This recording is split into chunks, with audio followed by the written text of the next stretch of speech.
Alors, une pratique médicale très fréquente qu'on appelle la séro-vaccination. Alors, un, un patient, un malade arrive à l'hôpital souvent ou euh, chez un médecin généraliste parce qu'il s'est coupé. Il a une plaie. Bah, le médecin, au cours de son interrogatoire, il va demander si la personne est vaccinée. Et si elle n'est pas vaccinée, le médecin va faire une injection de sérum anti-tétanique. Puis va faire la première injection du vaccin. Or, le sérum anti-tétanique, ça doit coûter dans les 25 euros. Et le vaccin, il doit coûter 2 euros. Voilà. D'où l'intérêt de bien faire les rappels de vaccination. Vous voyez ça avec votre famille, on est dans le Covid-19, là, bon, on est complètement là-dedans. Bon, il y a d'autres maladies qui provoquent de graves complications, dont le tétanos, qui bloque le muscle respiratoire, le diaphragme, et là c'est respiration artificielle pendant 2 mois. Voilà, il y en a un sur deux qui réchappe, il y a toujours des cas de tétanos dans le Maine-et-Loire. Donc parlez-en à vos parents, alors je fais un peu de prévention là, pour savoir s'ils sont à jour dans leur vaccination anti-tétanique. C'est très très très très important. Voilà. Allez, regardons, on vous demandait d'expliquer les différentes variations du taux d'anticorps observés dans le graphique. Les 4 élèves à qui j'avais demandé m'ont répondu. Super, merci à eux. Alors, s'ils peuvent, lorsqu'ils m'envoient leur fichier, de modifier l'intitulé du fichier, je vous rappelle, mettre l'intitulé de l'exercice demandé, en abrégé, hein, vous mettez votre classe et vous mettez vos initiales du prénom et du nom. Voilà. Je vous laisse lire cela et puis moi je m'enlève.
Un, évolution des anticorps antitétaniques après injection du sérum et on vous demande d'expliquer cette évolution. Donc là, croissance rapide parce qu'on a injecté des anticorps anti-toxines tétaniques. Là, ici, après le vaccin, un délai de réponse. Ce délai étant lié, alors je vais prendre mon fluo, c'est beaucoup plus facile. Alors là, il y a déjà des anticorps dans le sérum. Et là, ici, c'est la mise en route de la réponse immunitaire adaptative. On peut dire la réponse, on la connaît maintenant, la réponse primaire. Et cette réponse primaire est retardée, demande un certain délai entre 7 et 15 jours. Tout à fait. Voyons autre réponse. Donc après l'injection de sérum, les anticorps injectés ont rapidement agi sur les antigènes, donc ce taux redescend, parce qu'il y a formation de complexes immuns qui vont être ensuite phagocytés. Voilà une des raisons de la diminution des anticorps après injection de sérum, c'est que ces anticorps agissent tout de suite, vont former des complexes humains qui vont être phagocytés. Complexe humain avec la toxine tétanique ou l'anatoxine tétanique. Et la toxine tétanique, puisque là on a peur qu'il ait le tétanos. Donc c'est bien la toxine qui est fabriquée. On retrouve le délai, parce qu'il faut qu'il y ait reconnaissance de l'antigène, sélection clonale, amplification, différenciation, cellules effectrices et mémoire. Voilà, ben on retrouve exactement la même raison, la même justification que l'exercice précédent.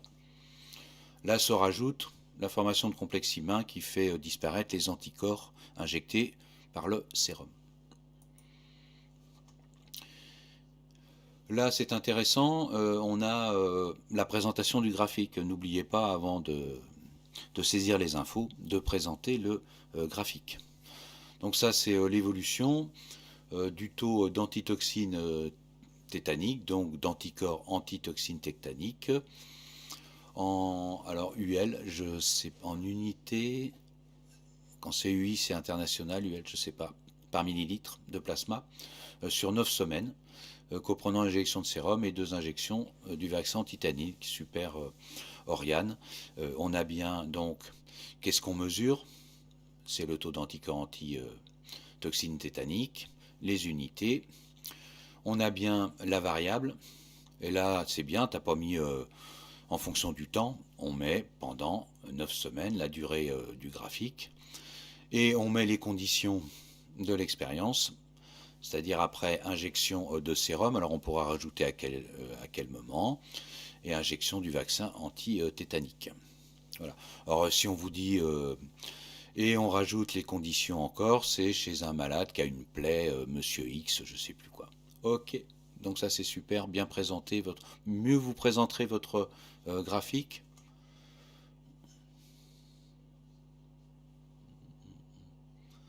Alors je regarde le chat à côté là.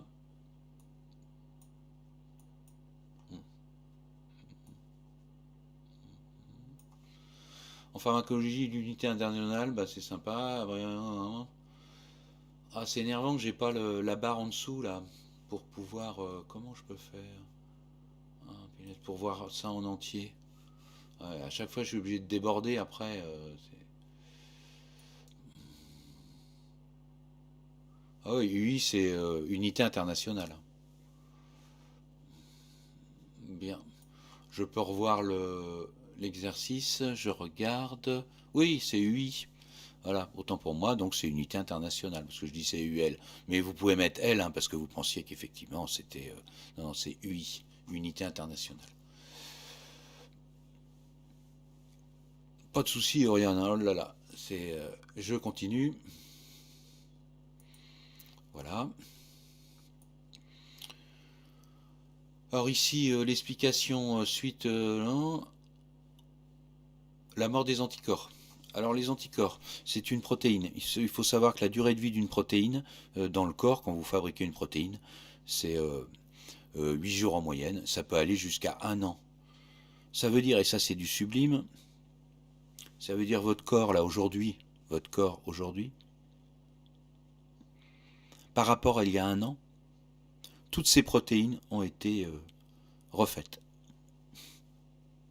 Alors je ne sais pas combien il y a de milliards de protéines. C'est pour ça que vous mangez, hein. Sans ça, arrêtez de manger, hein, à part quand c'est un bon repas. Bah oui, vous mangez parce que vos protéines s'usent, entre guillemets, dans votre organisme. Et bah vous êtes obligé de les renouveler, donc d'apporter de nouveaux acides aminés qui sont obtenus par les protéines alimentaires que vous prenez lors des repas. Allez, je passe.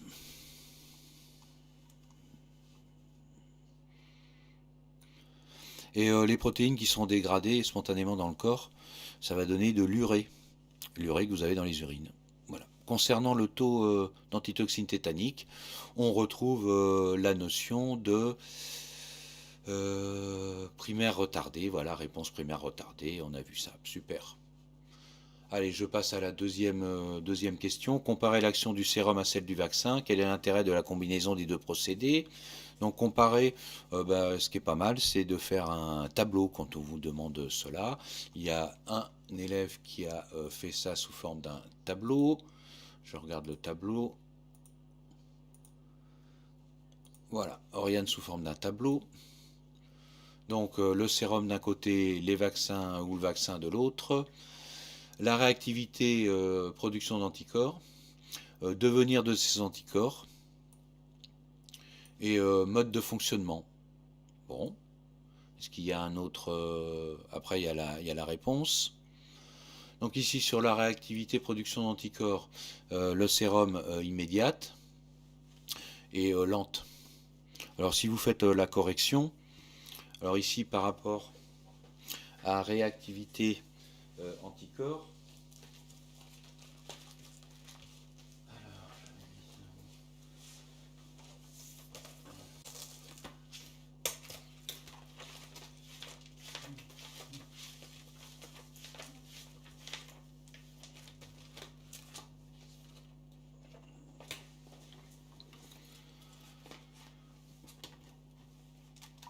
alors j'avais remplacé réactivité production. Bah là la production, le sérum, il n'y a pas de production par un individu.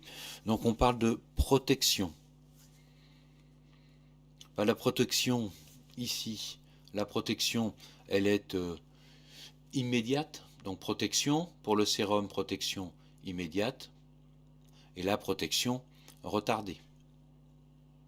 Protection immédiate parce qu'on a injecté les anticorps. Protection retardée parce que ce sont les plasmocytes qui fabriquent les anticorps. Les plasmocytes, eh bien, il faut un certain temps pour les fabriquer.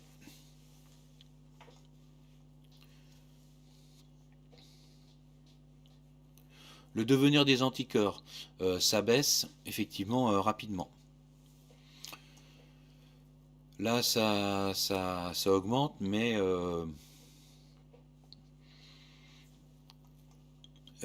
si on fait des rappels. Donc ici, ça correspond à la protection aussi. Donc la protection ici est à court terme. Elle est brève, la protection. Là, la protection, elle est à long terme, 6 rappels. 6 rappels. Donc protection sur le long terme, 6 rappels.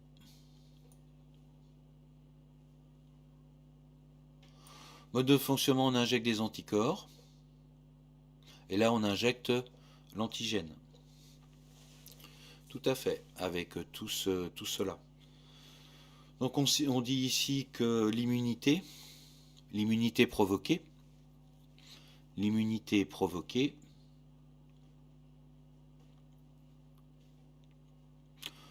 pour le sérum, l'immunité provoquée est passive. Le corps ne fait rien, l'organisme ne fait rien, le système immunitaire ne fait rien. Et là ici qu'on dit que l'immunité provoquée est active. C'est le corps qui se défend lui-même.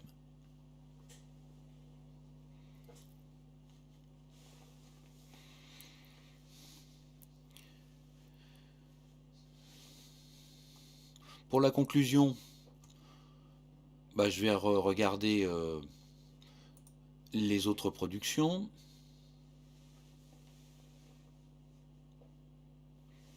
Donc ici Théo, tu as noté que l'action du sérum permet juste une action rapide, donc protection immédiate, mais sans production d'anticorps par l'organisme. Donc c'est une immunité de type passive.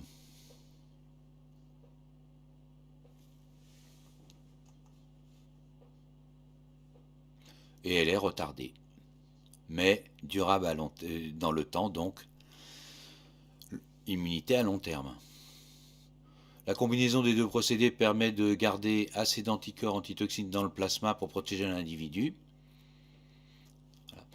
Donc la combinaison des deux, c'est protéger immédiatement l'individu en lui injectant des anticorps, puis prise en relais par la vaccination, qui fait une protection à long terme.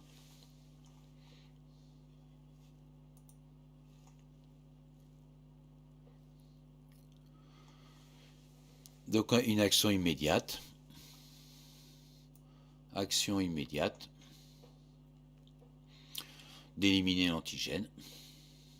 L'intérêt de la combinaison est que le sérum permet au patient de ne pas développer le tétanos, exactement, et donc de réagir immédiatement. Le vaccin, lui, permet une action dans la durée, puisque l'organisme va produire des lymphocytes mémoire. Super, vous avez tout compris. Donc on appelle ça une sérothérapie. La sérothérapie, c'est l'injection des anticorps, et la vaccination, c'est l'injection d'un antigène non pathogène. Alors comme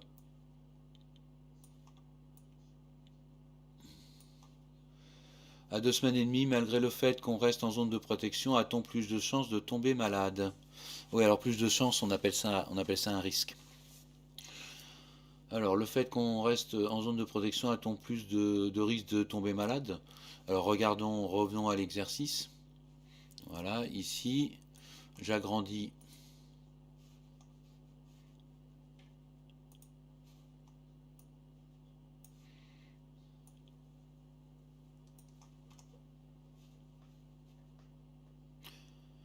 ici on a le croisement de la courbe des anticorps injectés puis de la courbe des anticorps produits par l'organisme.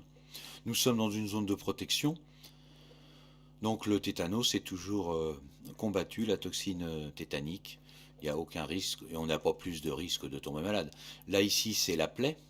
La plaie elle a été désinfectée, mais entre la désinfection, la plaie et la désinfection, il y a bien pu y avoir de la toxine tétanique qui est pénétrée dans le corps, contamination. Ça va être détruit, là ça va être détruit, et là c'est bon, à partir de là, vous êtes protégé pour une deuxième plaie. Et là c'est la réponse secondaire, puis la réponse tertiaire. Et faire des rappels.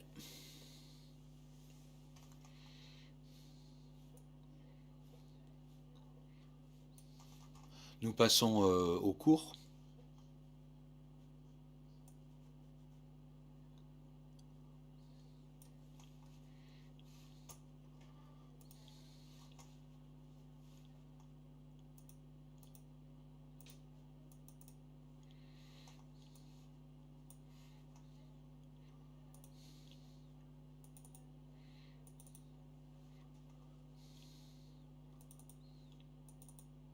Je suis toujours là.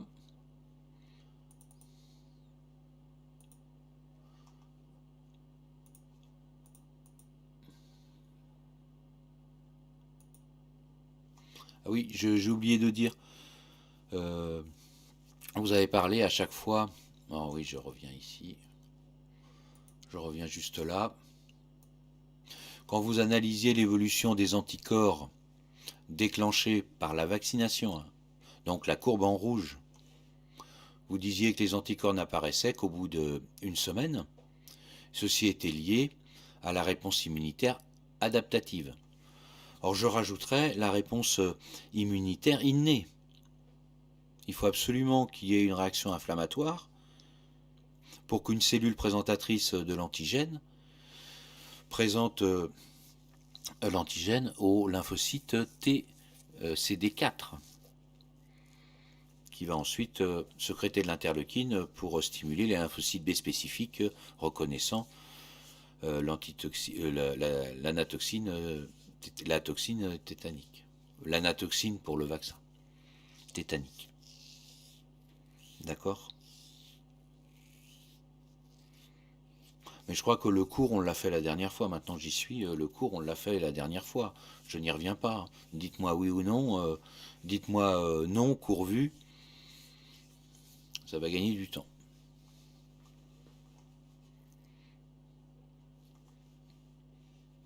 Oui, je me rappelle, je vous avais parlé des adjuvants et tout. Je ne reviens pas au cours. Ça a été fait. Pas la peine de me répondre. Dernière chose. Donc pendant cette semaine-là, là, après la vaccination, eh bien, à l'endroit de la vaccination, qui se fait en sous-cutané, ça devient rouge. Ça devient rouge. ça devient un peu chaud. Vous pouvez avoir un petit 38 degrés. Bah, cette rougeur, chaleur au point d'injection signifie qu'il y a donc une réponse immunitaire de type inflammatoire innée qui déclenchera après la réponse adaptative.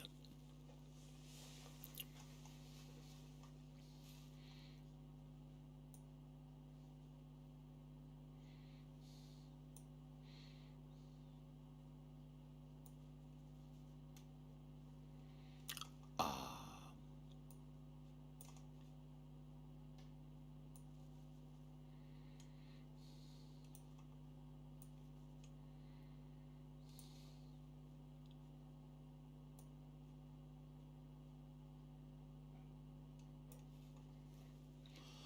Or, trop d'anticorps, je sais pas, Oriane, on est plus protégé.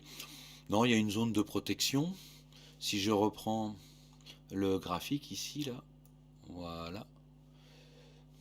Le graphique ici, donc normalement c'est 3 injections à un mois d'intervalle, et puis 1 an après, puis tous les 10 ans si mes souvenirs sont bons, hein. Ça veut dire que, par exemple, si c'est tous les 10 ans, au bout de 10 ans, eh bien on se trouve juste dans la zone de protection, là, vraiment limite inférieure. On est toujours protégé, bien sûr, mais il faut réactiver les lymphocytes mémoire, quoi. Voilà. Mais en avoir plus, ça change rien, hein. Ça protège pas plus, hein. Ici, par exemple, le taux d'anticorps il diminue, voilà, il est là, bah là, le rappel. Donc on s'est donné une petite marge, voilà, et puis c'est plus facile peut-être à retenir tous les mois que de dire tous les 6 semaines et demie, par exemple. Voilà. Allez, je prends un peu de hauteur.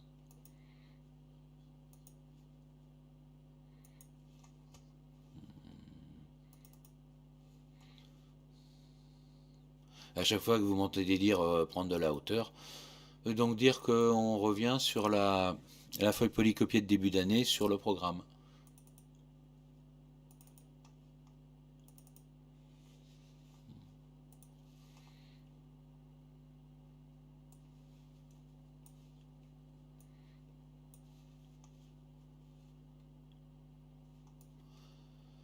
Les 3 thèmes d'année: la Terre dans l'univers, la vie, l'évolution du vivant, génétique et évolution. Il nous reste ce chapitre 5 à faire. La partie géologie, domaine continental et sa dynamique, c'est fait. Enjeu planétaire, il nous reste la plante domestiquée que je fais toujours après la vie fixée des plantes. Je reste après la réponse immunitaire, je reste dans le thème corps humain santé et je vais démarrer neurones et fibres musculaires. Donc la relation entre le système nerveux et le système, ou ce qu'on appelle l'appareil musculaire. En neurones, vous savez que ce sont les cellules nerveuses. Fibres musculaires, on a toujours gardé fibres, je sais pas. La première dénomination des cellules musculaires, comme ce sont des cellules très très très très allongées, bien adaptées à leur rôle, eh bien les premiers qui ont observé ces cellules musculaires les ont appelées des fibres. Il faut bien, vous pouvez noter dans votre programme, fibres musculaires, vous mettez en dessous cellules. Fibre musculaire, c'est une cellule musculaire.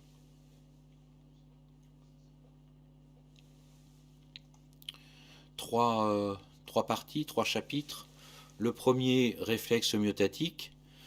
C'est un exemple de mouvement involontaire qui ne dépend pas du cerveau, mais d'un autre centre nerveux. Et nous allons étudier les réflexes myotatiques. Deuxième, le mouvement volontaire. Et là intervient un centre nerveux qui est l'encéphale. Et dans l'encéphale, vous avez le cerveau. Et puis en chapitre 3, Une notion que l'on entend souvent dans les médias, c'est la plasticité cérébrale, c'est-à-dire la capacité au réseau de neurones de se réorganiser. Alors, réorganisation des neurones, il y a deux cas où il y a réorganisation des neurones, ben vous êtes en train de le faire, c'est lors de l'apprentissage, et puis lors de maladies. Exemple, un accident vasculaire cérébral. Après un accident vasculaire cérébral qui a touché donc les neurones, une certaine zone du cerveau, eh bien les neurones vont se réorganiser. Et pour stimuler cette réorganisation des neurones du cerveau, il faut stimuler le patient. Voilà pourquoi il y a des centres de rééducation fonctionnelle pour restimuler le cerveau et provoquer sa réorganisation. Nous connaissons cela depuis l'apparition des scanners et de l'IRM, et principalement fonctionnel, c'est-à-dire que maintenant on arrive à voir fonctionner le cerveau. Alors la résolution, elle n'est pas extraordinaire, hein. Un neurone, c'est une cellule qui a un diamètre de quelques micromètres, Par contre, une longueur qui peut atteindre 1,50 m, 2 mètres, c'est des cellules qui sont très très très allongées, mais pour un diamètre qui est tout petit comme les autres cellules. Voilà, je débute donc par les mouvements involontaires, et l'exemple qui est pris ici, c'est le réflexe myotatique. Alors si on parle de réflexe, ça veut dire que c'est en dehors de la volonté. Dans myotatique, vous avez la racine myo, et myo, ça veut dire en japonais, ça veut dire muscle. La myopathie, c'est une maladie qui touche les muscles. Alors les médecins, pour pour connaître l'intégrité du système nerveux, allez, je vous le fais vite, formé d'un système nerveux périphérique, c'est-à-dire les nerfs, et d'un système nerveux central, c'est-à-dire les centres nerveux, et vous en avez deux, l'encéphale et la moelle épinière, et bien pour tester l'intégrité, ça veut dire que ce système nerveux n'est pas touché par la maladie. Ils font différents examens, dont ils testent les réflexes myotatiques, qu'on appelle aussi ostéotendineux. Nous allons voir ce matin un exemple de réflexe ostéotendineux ou myotatique qu'on appelle le réflexe achilléen. Nous commençons donc l'activité 1.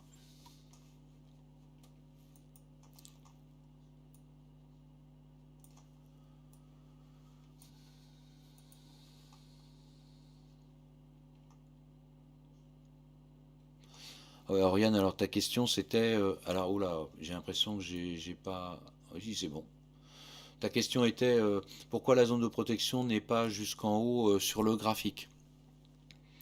Ça c'est par rapport à la quantité estimée de toxines tétaniques qui se trouveraient dans le sang. Donc en fonction de cette quantité de toxines tétaniques qu'il pourrait y avoir dans le sang suite à une contamination, ils ont estimé une zone où il y avait assez d'anticorps dans le sang pour pouvoir combattre cette quantité de toxines tétaniques dans le sang.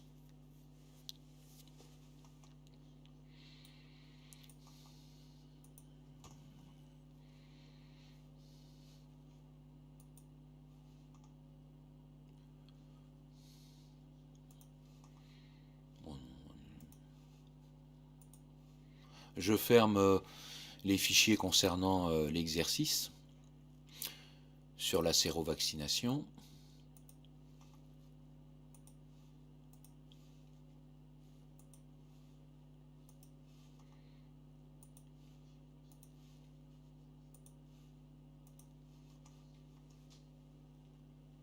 Puisque nous voyons les mouvements, il me paraissait très important de faire des rappels sur le mouvement. Commençons par des rappels de secondes.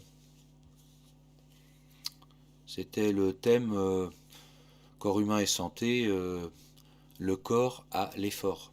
Et à l'effort, il fait des mouvements.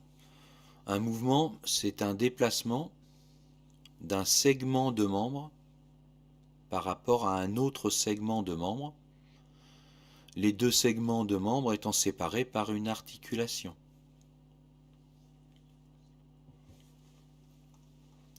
Voici un segment de membre, la cuisse. J'espère que vous voyez ma croix. Voici un autre segment de membre, la jambe. L'articulation ici est le genou. Il peut y avoir donc un mouvement entre ce segment de membre, la cuisse, et ce segment de membre, la jambe. Parce qu'il y a une articulation entre les deux. Dans ces segments de membres, vous trouvez des os. Oui, il faut bien rigidifier. J'ai pas d'autre procédé pour la croix. Alors que j'aime bien, moi, quand mon pointeur avec la flèche jaune, c'est super. Et dès que je passe là, boum, ça disparaît. Je sais pas comment faire. S'il y a des élèves parmi vous qui ont la solution, n'hésitez pas à me la mettre dans le chat. Ça m'intéresserait vraiment. Donc pour rigidifier chaque segment de membre, vous avez des os. Ici le fémur, ici deux os, le péroné et le tibia.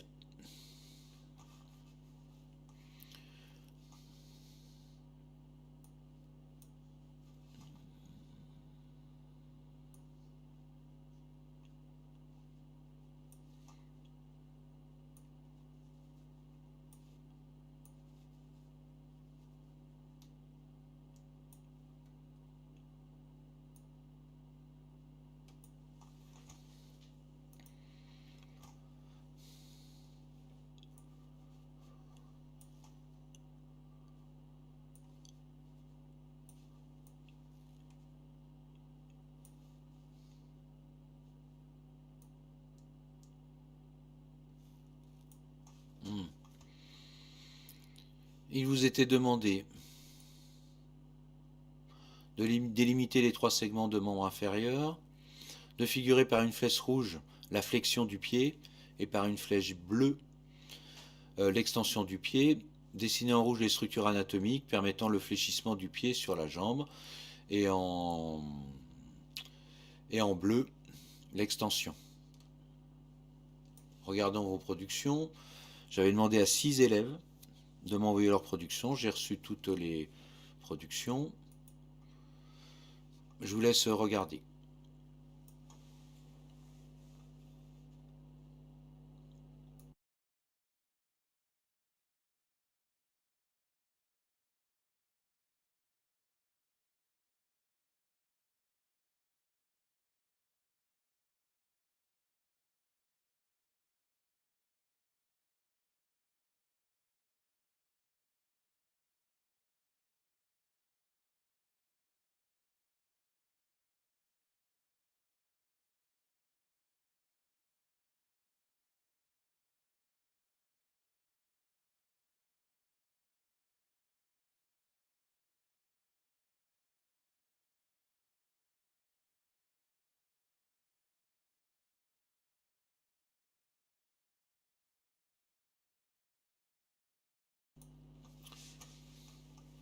Commençons par flexion-extension, qui sont deux mouvements, mais il y en a d'autres, mouvements d'un segment de membre par rapport à un autre. La flexion, c'est le rapprochement d'un segment de membre par rapport à un autre. L'extension, c'est l'éloignement d'un segment de membre par rapport à un autre. Tout c'est toujours par rapport à un autre. On ne peut pas parler par exemple de flexion du pied. C'est flexion du pied par rapport à la jambe. L'extension, donc, c'est l'éloignement. Et le segment de membre se met dans l'alignement de l'autre segment de membre.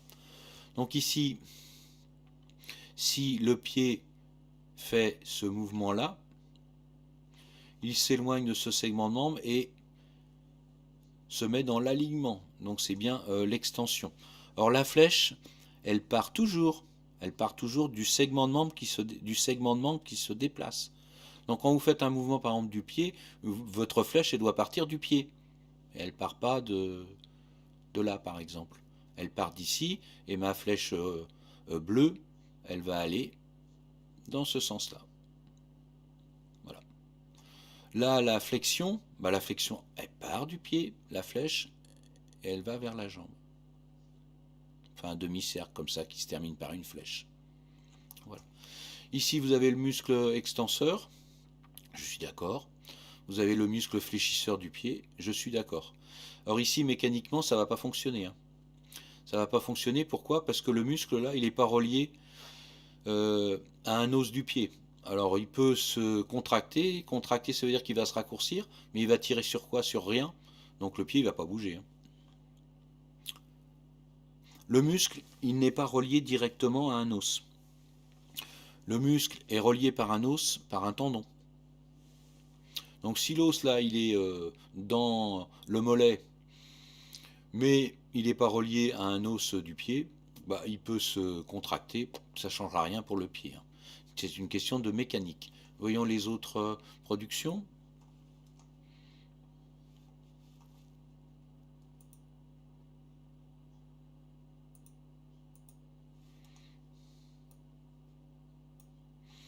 Alors ici, les flèches sont très bien faites.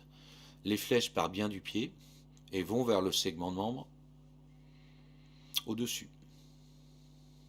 Donc ça, c'est super. Ici n'est représenté que le muscle fléchisseur du pied.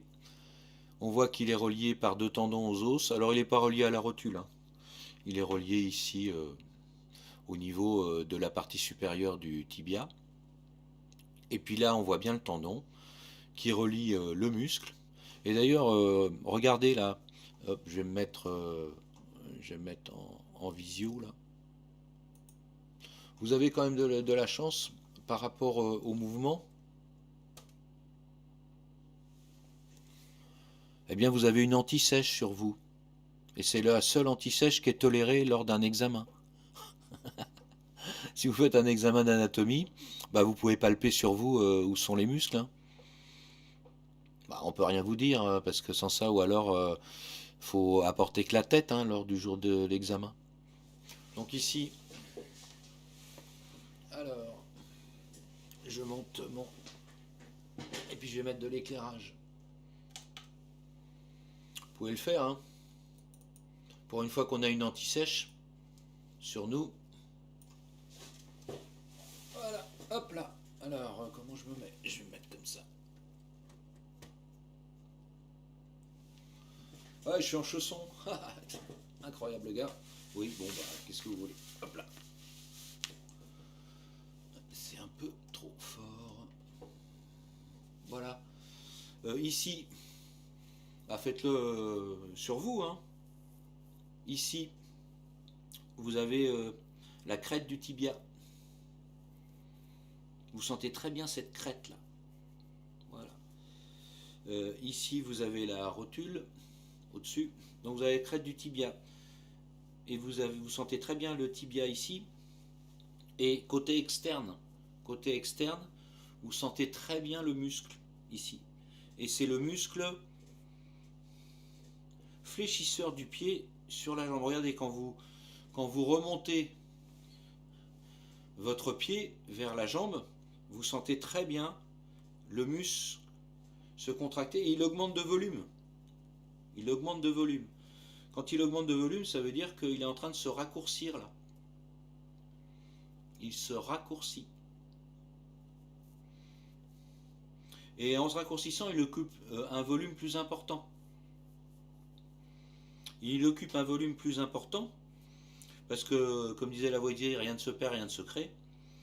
Là, vous avez une petite chaîne de montagne qui est en train de se faire là, avec une petite racine crustale. Non, mais bon. Voilà. Donc vous sentez très bien ici l'anti-sèche. Et puis quand vous faites le mouvement d'extension là, vous éloignez, vous mettez votre main au niveau du mollet et vous sentez. Alors c'est plus en profondeur que le muscle est en train de se contracter. Voilà.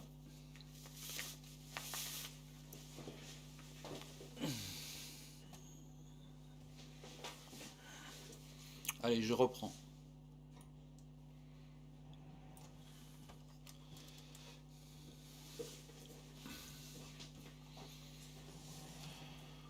Là, au niveau fonctionnel, ça va marcher, hein, pas de problème. Au niveau mécanique, ça a bien marché, puisque lorsque le muscle fléchisseur là, va se raccourcir, il va tirer sur le tendon lui reste toujours de même longueur, il va tirer sur l'os, et on va avoir ce mouvement-là. Je passe au suivant, ici. Alors là, ça va fonctionner mécaniquement, c'est relié, le muscle est relié à l'os du calcanéum. Par contre ici ça va pas fonctionner la flexion, là le muscle est dans le vide, il n'est pas rattaché euh, à un os de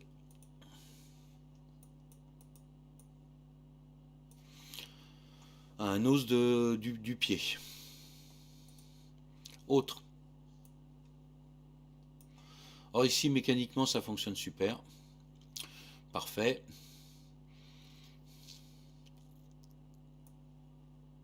Avec toute la légende.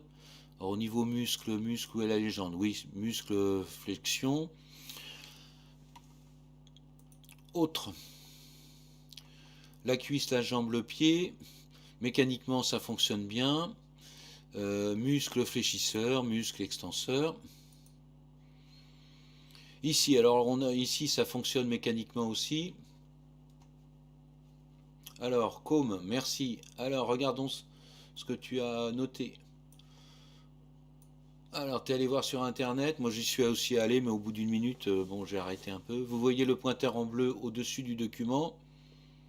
Pointeur en bleu au-dessus du document. Alors, c'est par là.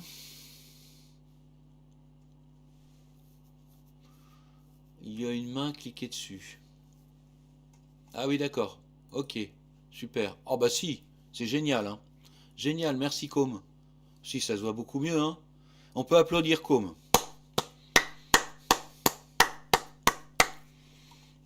Magnifique, formidable. Bah si, c'est énorme. Si, c'est énorme, Com. Merci à toi.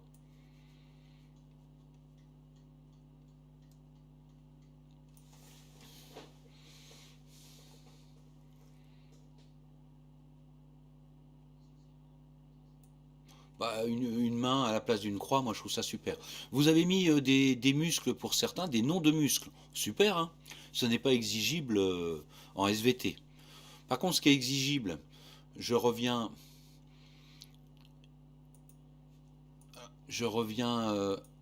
voilà, à certains, voilà, qui parlent du muscle fléchisseur.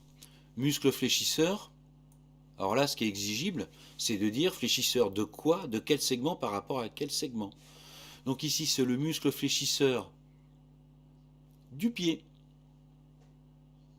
par rapport à la jambe. Et le muscle fléchisseur du pied il se trouve dans la jambe.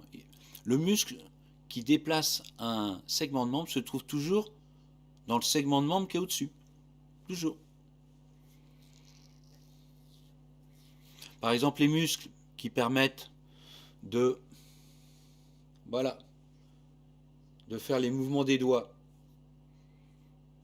Eh bien, les muscles qui permettent le mouvement des doigts, les muscles se trouvent au niveau de l'avant-bras.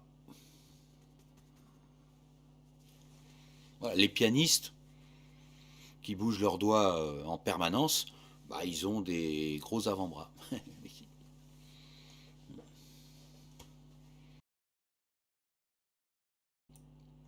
C'est le b.a.-ba de l'anatomie. Il y en a plein qui vont faire de l'anatomie l'an prochain en médecine, en STAPS, tout ça. Bah ça c'est le b.a.-ba quoi. Après vous allez rentrer dans des trucs très précis. Bon, mais si vous ne connaissez pas le principe, bah vous allez l'apprendre par cœur. Oui, malheureusement vous n'aurez pas compris le principe quoi. Bien. Allez, je retourne à l'activité avec ma main, voilà. Autant que je l'utilise quand même. Et puis en plus, super com, je peux me déplacer au lieu d'aller sur ma barre latérale. Description de ce réflexe achilléen. Alors pour cela, vous allez faire un schéma.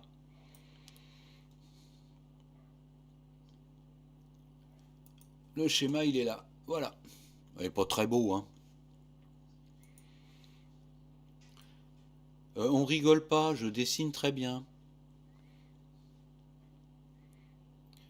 Bon, avant de faire le schéma, on va voir ça en vidéo.